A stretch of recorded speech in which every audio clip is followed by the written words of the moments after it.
na ene ya wo de give us for ba babo ye nuro ya wo adwama so na ye wo ye nipadua mu no ye no mba bedi ho enkommo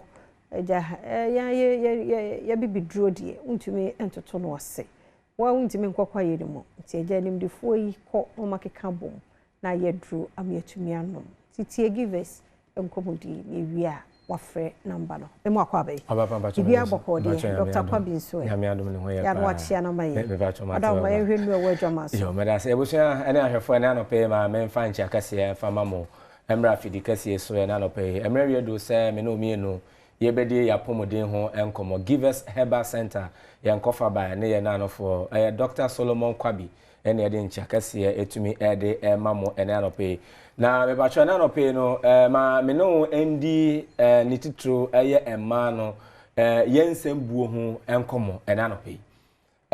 obi wo ha wo hweme obi wo ha wo tie mi se ye ni nua ba se oye ono agasa ne dofo se eye na danfo bi da bia na oni ni di nkomo osi o kwajo kwasi ebre wiedru se mabu minsa ebre wiedru se makonfikira na ho akwa den e de ama me ye pa na ni nyine mu wo san fichi komu wo no eya na ensem dodo na no na ye ewo mu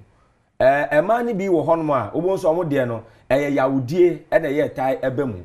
obi nso de wo hono a obo nso be kakọ wie kire na emu nsem na edoso na anope eno nti na me no ebedi nkomo na edro ba ko a eba no se oba obosom ya so eba no se oba wubu nsa eba no se oba ukwo mfi kire no o hwese na ogbo ade na abosumi bia ewo mu bia no wo nefo ano baba ako enson ewo mu enuane ahodo a wedi moja ahodo a woni pedua no mu nyine mu ehun hia a eno emwa no ese etumi ebe den ebe besin eko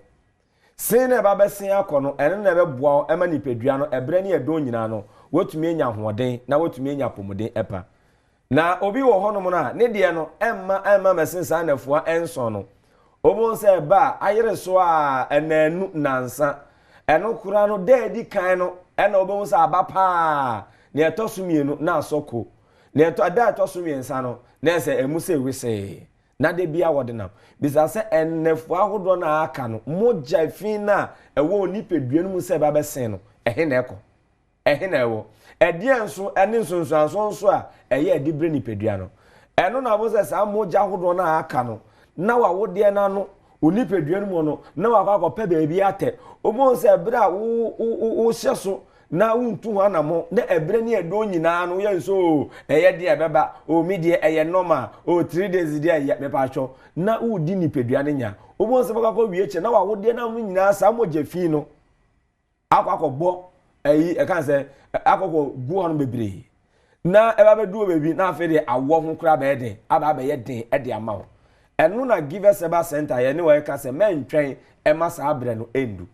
enti wo ba u ko mfiche anase u bu nsa na enu enefu anson en amro so kura no enye enu ene nsia na enson no apreprechire kura enu odi ne enanu ni nansa me pacho tuhanamo Bora Herbal shop bi ene anope wo hweme na wo tie mi pharmaceutical shop bebi aton aduro man ka ne mu bia no me pacho kona kope give us Herbal mixture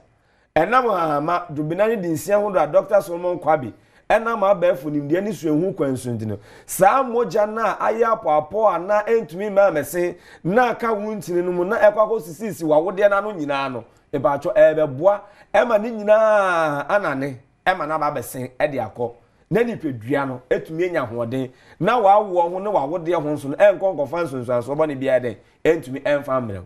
obi de eno no na obi nso de wo hono na obo se ne de ebeba o nemo yawudie obi wo no wo adwuma mu se wo fie na wo nyanche na odun se ni nipedua ni su ene nanim dua nyina asesa ohun a obadwen se wo mu na enye mu na na wo mu na saa bre no ne saa don no ne ofe mu no eno na etete no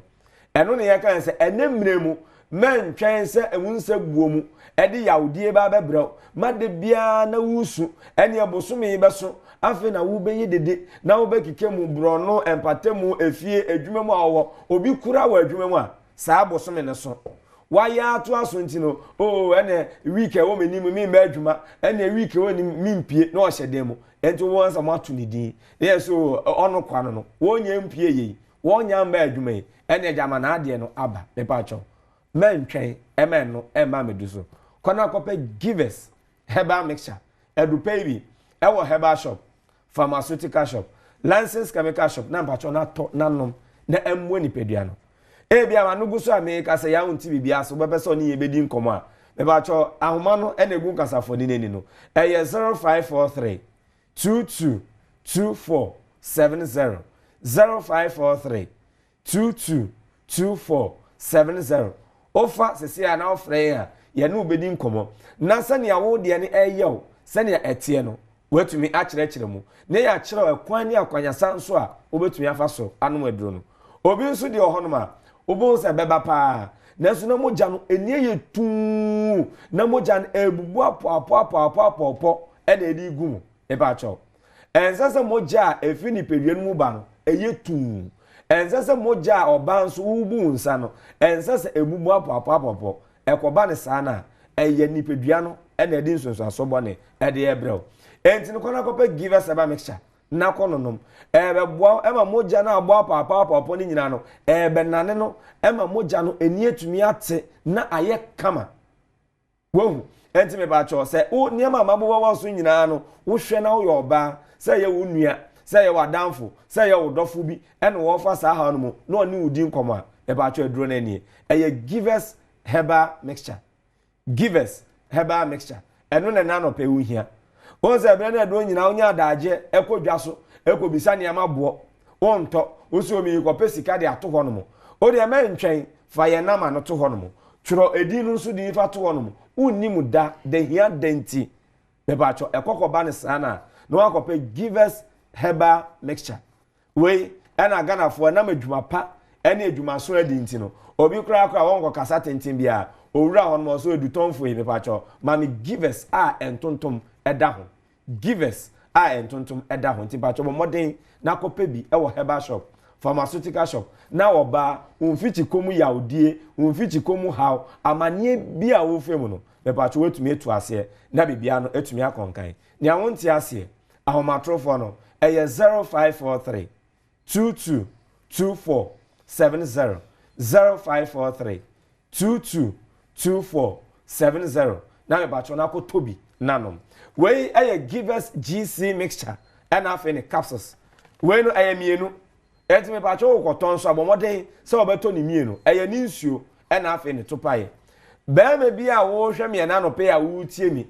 na wo honomo na ebre na edo nyina no tajun so ten ojun so twa no ene ho ya ba asem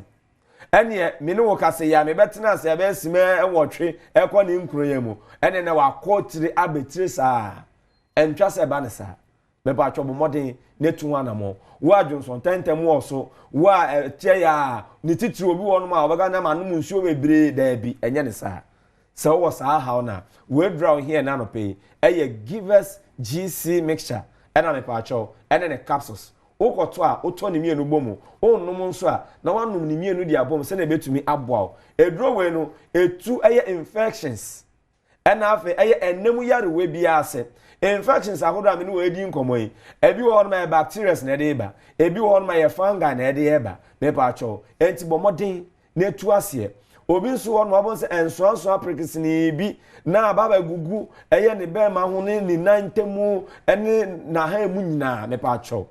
edra wo hia ene anope wo ye bema na wo tie mi a me pa cho no na ye give us GC mixture and half in capsules edra we obanso no obanso me pa cho e bia wo hwe mi na anope na me ni we di nkomo na wo tie mi no me pa cho bomoden na kope bi e bia na wo nso wo de wa himfi ho ene ho abasam obonse empampan sebi enka fi ho ba eya na enso ani wo ho no ma na enso bi ta gugugugu na niam bi te vivi sebi wa wo se ede eba no we draw here na no pay give us GC mixture and afi ne capsules na wetumi akononom na aboa edrenye na e wo herbal shop pharmaceutical shop licensed chemical shop and am pa cho baby e ton aduro e wo man Ghana mu bia bo modern akope bi ni awonti ase enkyeremu bi a ope na obepesa oni ye bedi hu nkomo no be ba cho frɛ yɛn e wo 0543 222470 0543 222470 now only give us Herbal Center any enupe ya abe dwaman so e bia open do so pon so etu aton a be ba cho e 0543 222470 na me ba cho oni yɛn eni nkomo Yada give us Herbal Center for say and then so waba betri munuro no nia etumi ye woni pedue mu oda wo mafa e bia ne yan kan de fa number no na ofre bibia kire wadua na woni Dr. Penny akasa yan komra ba ko bi oho ye ba ye beto so